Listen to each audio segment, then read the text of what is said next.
Welcome back to Star Wars Shovelware, my name's Luke, and when you're just looking to let off a little steam, there's nothing better than a good old-fashioned brawler. Now over the years the genre has been divided into sub-genres, the most common of these being beat-em-ups and hack and slash games, and the Switch is home to a ton of fantastic ones. And so in today's list I'm going to be introducing you to 10 of the best possibly lesser known titles, as well as nearly every other co-op brawler the Switch has to offer. So don't forget to check out the other lists I've put together on the channel, and let's get into 10 great co-op brawlers plus 50 more available to play right now on the Nintendo Switch. So the first beat 'em up on our list is one that I've reviewed right here on the channel, and Super Punch Patrol is a classic story of justice vs crime, as the macho police chief Anders Punch and his two subordinates hit the streets and hit faces with fists as they battle against an evil crime syndicate. Created by Bertel Horberg, the game features his signature sketchbook visual style, and gameplay keeps things simple, opting for some classic Streets of Rage style combat with the odd weapon thrown in for good measure. It's also quite a tough little game despite its appearance, and I'd say it's one that's best played with a partner.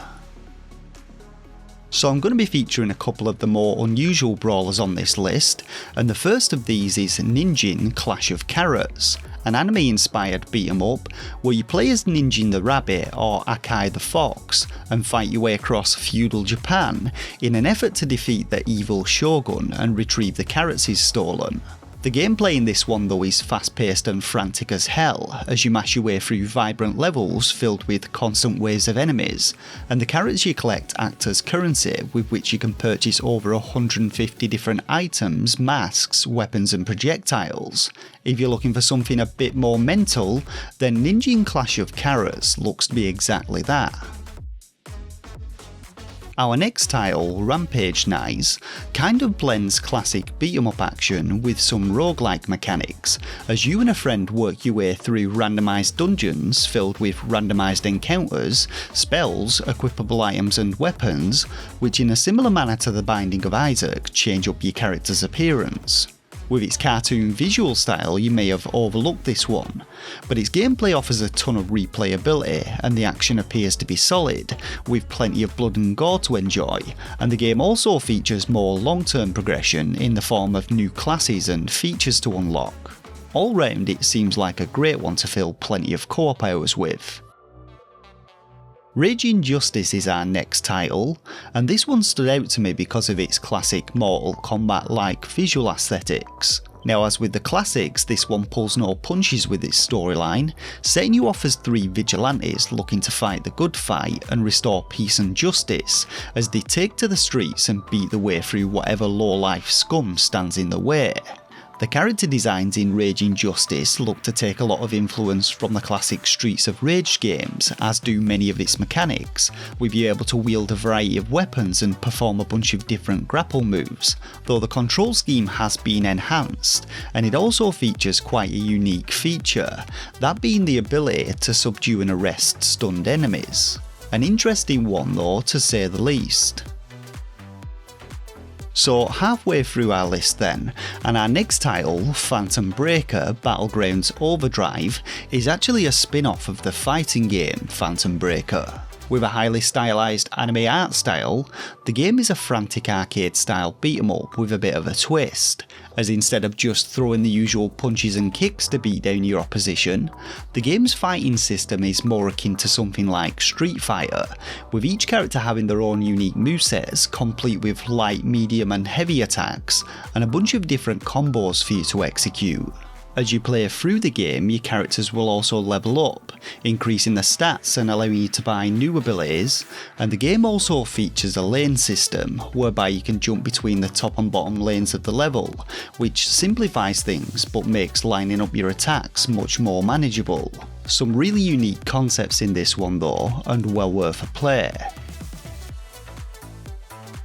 Young Souls is our next title, and this one is much more of a story-driven experience than the previous entries on our list, which follows the story of Tristan and Jen, a pair of orphan twins, on a mission to find and rescue the would-be father, who's got a bit of that mad scientist thing going on. Venturing into the goblin underworld beneath Daddy's lab, the game has somewhat of a non-linear structure to its levels, featuring a central hub area from which you can access each of its dungeons, and as you play you'll earn currency which can then be spent to deck out your character with a ton of different weapons, each of which comes with their own unique movesets, stats and passive abilities. The game's also rocking a really cool art style, blending 2D character designs with 3D environments, and if you're wanting a brawler with more of a storyline, then Young Souls definitely fits the bill. So now for something completely different, as Speed Brawl makes our list today, a game which labels itself as a combat racer, all about moving fast and hitting hard. It's an incredibly unique concept, this one though, which sees you dashing your way through levels, running up walls and performing slick looking aerial manoeuvres as you combo your way through screens full of enemies. As stated though, the game combines beat 'em up style combat with racing, with levels featuring a variety of different objectives, and this one could easily fit into the action platforming genre, though I feel its emphasis on beating the shit out of enemies, arena style battles and the inclusion of co-op gameplay more than qualifies it for its place on this list too. Our next game, Dawn of the Monsters, is definitely one that all of you kaiju fans out there are going to want to check out, as it sees you trampling your way through destructible city landscapes as one of 4 different giant mecha, each with their own movesets, strengths and weaknesses. The game's storyline sees you defending Earth from an invasion of titanic creatures known as Nephilim, which are literally Godzillas on steroids, and the art style in Dawn of the Monsters has a fantastic cel-shaded comic book-like aesthetic to it, which really makes it stand out amongst other games in the genre. If you've been looking for a modern kaiju beat 'em up though, then look no further than Dawn of the Monsters.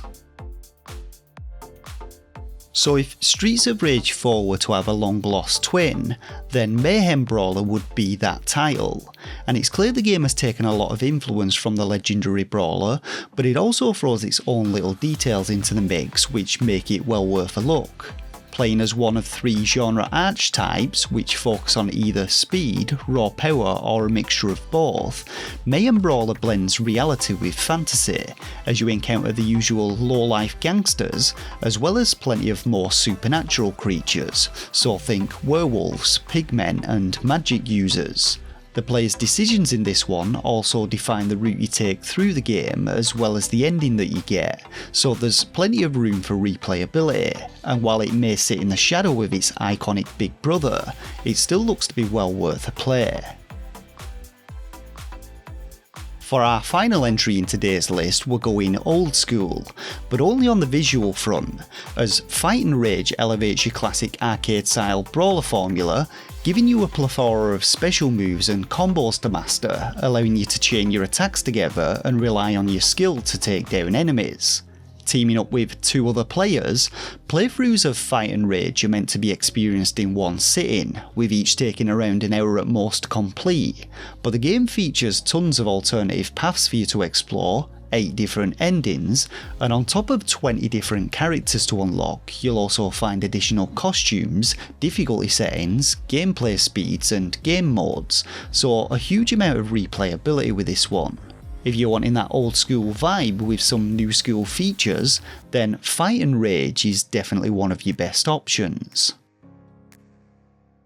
So we've come to the end of our roundup of 10 lesser known brawler titles that I recommend checking out, but while researching for this list, I found out that the Switch has well over 60 beat 'em ups, many of which are equally deserving of your attention. And so for the rest of the video, I'm going to be presenting you with a quick fire look at another 50 plus brawlers available right now on the Nintendo Switch. And while I can't vouch for the quality of some of these, this is likely to be the most complete list out there of co-op brawlers for the platform, and I'll leave links to every one of the eShop listings down in the description box below. Hopefully though you find something that you like the look of, and if you've played any of the brawlers in this video, leave your recommendations down in the comments section below. As always though, make sure to hit that like button if you enjoyed this video or it helped you out, subscribe for more Switch reviews and content, take care of yourselves, and game on.